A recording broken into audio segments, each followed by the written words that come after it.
Cheers, Jeff. What? He didn't look like Rocky, that, yeah? What did he try to do? I think Rocky Balboa. in Philadelphia. Da-na-na. Didn't look like No, it. no, no. It didn't look He like it. didn't We'll look let Jeff apart know that from- you said he didn't apart look from like Rocky. it. Okay. Let's look ahead, shall we, to the games tomorrow. Mbappe and France. Yeah. Let's talk about their approach. Let's talk about what is their priority, first and foremost, tomorrow as we look at the 4 games that are coming up tomorrow. France-Iraq will be second at 4 Eastern on Fox. Thierry?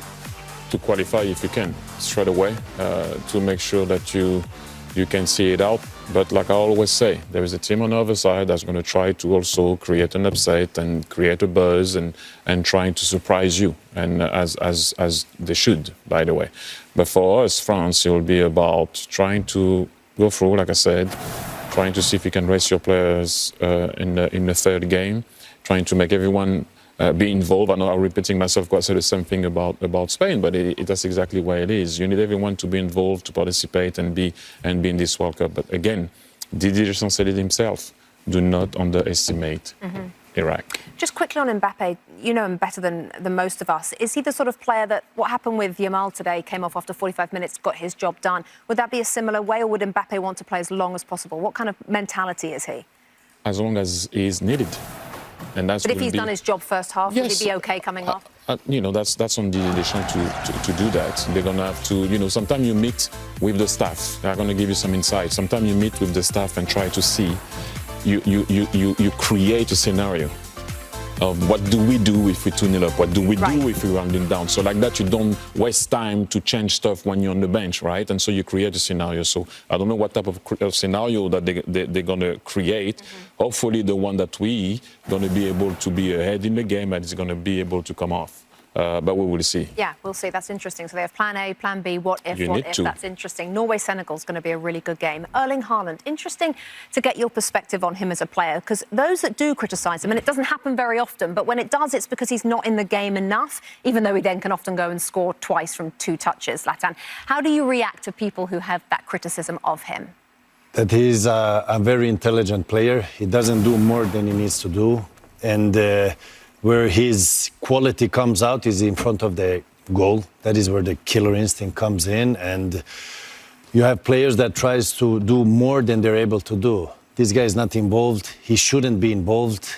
He's just in front waiting. He needs service, obviously. And then when the ball comes, it's 1 shot, 1 goal. Or maybe 1 shot, 2 goals. But the interesting thing I like with him also that many doesn't talk about is when his teammate scores, he looks more happier than when he scores. Because when he scores, it's a normal day at work. Normal day at the office. Or at office. Where does he rate for you in terms of best strikers right now when you've got the likes of Harry Kane out there? If you look at the numbers he has, it's crazy. It's just crazy. He scored goals everywhere he played, and he's still scoring.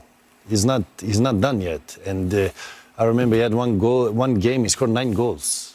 I scored 9 goals when I played under 15, maybe. Yeah. That was under 20 World Cup. Yeah. So this guy he wants goals, he likes goals, and he's scoring goals. So in terms of comparing with Harry Kane, it's 2 different players. Okay. You cannot compare.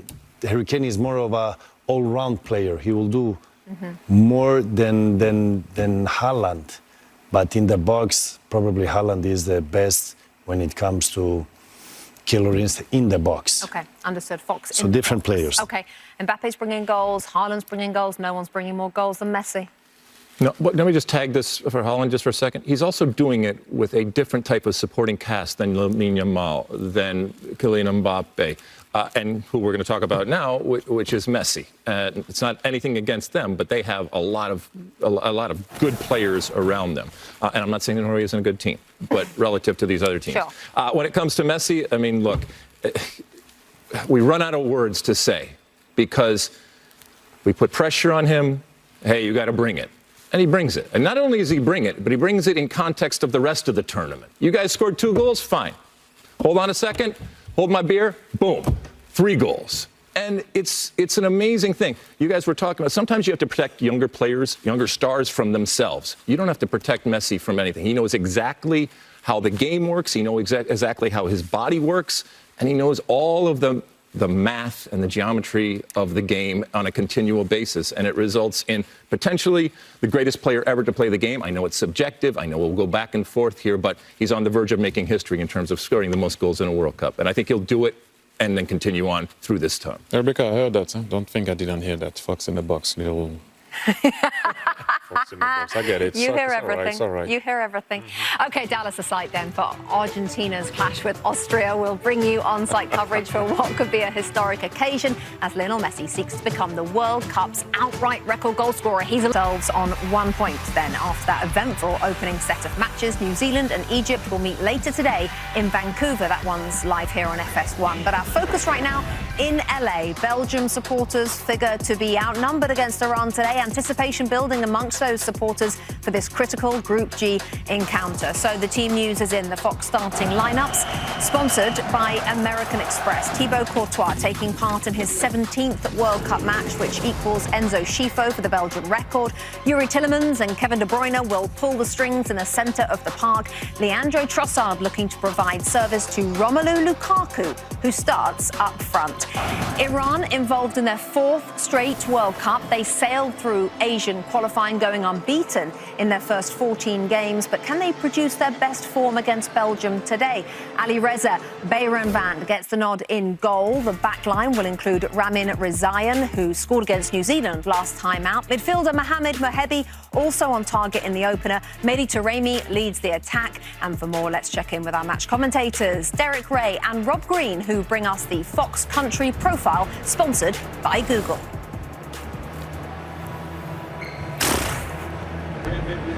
Rebecca, we were with Belgium in Seattle on Monday. The truth of the matter is they didn't play particularly well until Romelu Lukaku came on, forced the own goal. Only 64 minutes of club football so far this season, but had to be in the starting 11 today. Yeah, you feel that the impetus that he gave, the direction and purpose that he gave to the play was key for Belgium.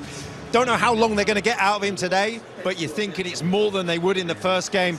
Get him out there, get him playing, ask some questions. Now, Iran against New Zealand had a bit of trouble dealing with one of your old teammates, in actual fact, Chris Wood. How about the plan for this game against Lukaku and company? Yeah, really struggled with his presence, and it's similar to Lukaku, big man up front. They picked 6 defenders really today, but impetus, direction, aggression against Lukaku is key. Second match in a group has often been kind to Iran. Rebecca? Guys, thank you very much indeed. Thierry, you were assistant head coach, assistant manager, the last 2 World Cups for Belgium and the Euro in 2020 that got pushed to 2021. So how has that Belgium team transformed? What is it like now in comparison to under you? If you take Eden Hazard away, because that's a lot of goals, that's a lot of assists, that's a lot of creativity that you don't have anymore. When you see the starting 11 here, you have goals, experience and quality. But it doesn't always work that way. And for us, when we were there, obviously, as you know, we finished 3rd in 2018, beating England twice on the way, just to remind you that. And then in Qatar, it was different. Although if you watch the game against Croatia, Lukaku missed 3 sitters that could have put us through. But, you know, sometimes it doesn't happen always like you want it to happen. But look, there are some answers to questions, to answer. It is a weird one because now you have Romelu coming back. Is he fit to play? Is he going to be the guy? You need that 9. You need those goals. It's a tough one against a team that's going to be difficult to beat, Iran. But I do believe that today they can find themselves in a situation where they can see it out. I know nobody can go through, but you better win today because it might be a tricky one after. Yeah, no Jeremy Doku, Zlatan for Belgium, which is a big loss. But I want to ask you about up front, the big man, Romelu Lukaku. How far away from his best is he? Has he dropped a long way for you? He had a difficult season. He didn't play so much. And let's see how many minutes we can get out of him today. He brings that power in front. He creates spaces for the other ones also to fill up. And remember, he's a striker that scores a lot of goals, and he always did. Last game, he came in after 30 seconds. He was already behind the goal. So let's see how fit he is, because I think that's the most important. If he's fit, this Belgium is a much better team with him. But such a shame that Doku's not there to help give him the service. And we right? miss Doku also, where he can create one-by-one situation, dribble and serve Lukaku. But, like Thierry said, you have the assist man behind him, De Bruyne. If he can put his level up like he always did, he will serve Lukaku, and Lukaku will be there and tap it in. Yeah, there's still big names in this Belgium team from down the years and now. There are big names, but they're kind of relying on history. Look, Doku's the best player. For me, he's the best player. So this is a big miss. They haven't always used him necessarily correctly, but not having him is a big deal, especially when you're trying to bridge this gap between the old and the new. And I think that that's the reality of it. This is a team in transition, which I don't think makes them an elite team. I actually think it makes this group the most competitive, and so I don't think it's any surprise that we see all the teams equal on points here. And so I think for Iran today, this is a great opportunity.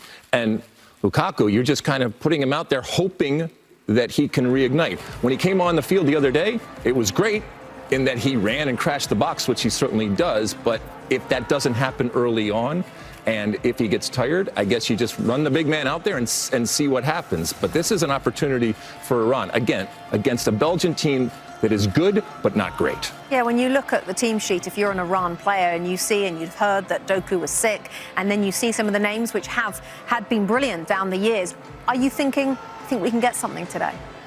Yes, and also, you know, let's not talk about Iran like they're not a good team. That's a team that usually dominates their qualifiers. So they used to be... And they did again, yeah. They used to be the team. I know it won't be the same thing because you're first in Belgium, but don't be scared of anything and anyone. Especially as this group is so tight, Lex.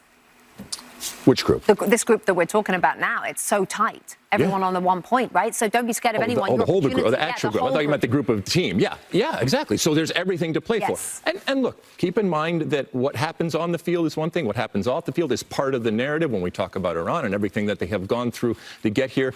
Again, this is going to be a home game for Iran here in Los Angeles. Can they harness that energy? Can they use that to get past, you know, obviously a good quality team? Are they creating opportunities initially? Are they bringing the crowd into the game? All of these wonderful things. It's going to be a great scene. Yeah, can they channel it? Absolutely, gentlemen. Thank you. Well, 3 of the tournament's big stars all shined in their own.